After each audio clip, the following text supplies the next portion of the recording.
Who do you love? And will you be loyal to the person you love? I was raised, that was quite a simple proposition. I've told the story before, but telling it again. I was raised by a man who was a really decent, honorable man. I remember he was dropping me off. I wanted to be, I wanted to work in the projects as a lifeguard on the east side of Wilmington. And by the way, you know, I sit on the stand, and it get hot. I got hairy legs that turn turn blonde in the sun. And the kids used to come up and reach in the pool and rub my leg down so it was straight, and then watch the hair come back up again. They'd look at it. So I learned about roaches. I learned about kids jumping on my lap. And I've loved kids jumping on my lap. And I tell you what, the men, they're now all men, the guys I work with down here, and they're all guys at the time.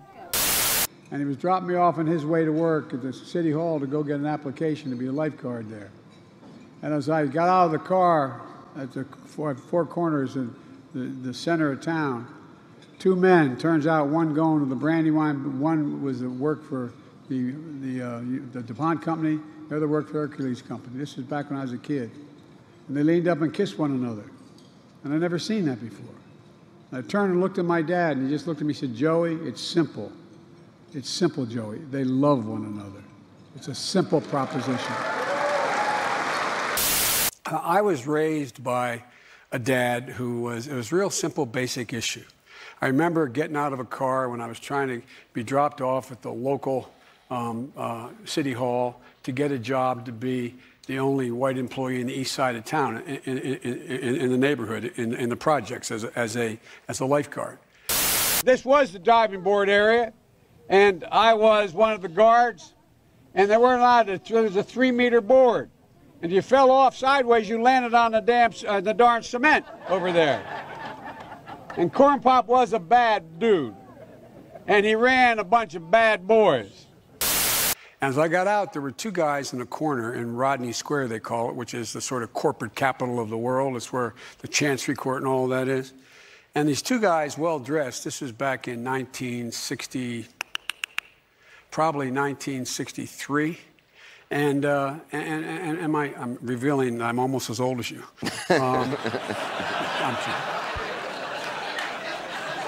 You have more pepper in your hair than I do. I have a hell lot less hair. But look, and my dad was dropping me off so he'd go around the block, I'd run and get the application. And two well-dressed men kissed one another as I was opening the door. And I hadn't seen that before.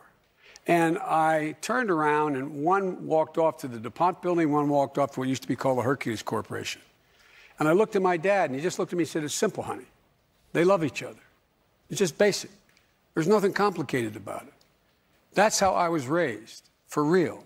I did not have any problem whatsoever with same-sex marriage. It never even crossed my mind. And had, I would be divorced, because Jill is way ahead of that already. That's my wife, Jill. But all kidding aside, you know that, no one ever doubts I mean what I say. The problem is I sometimes say all that I mean.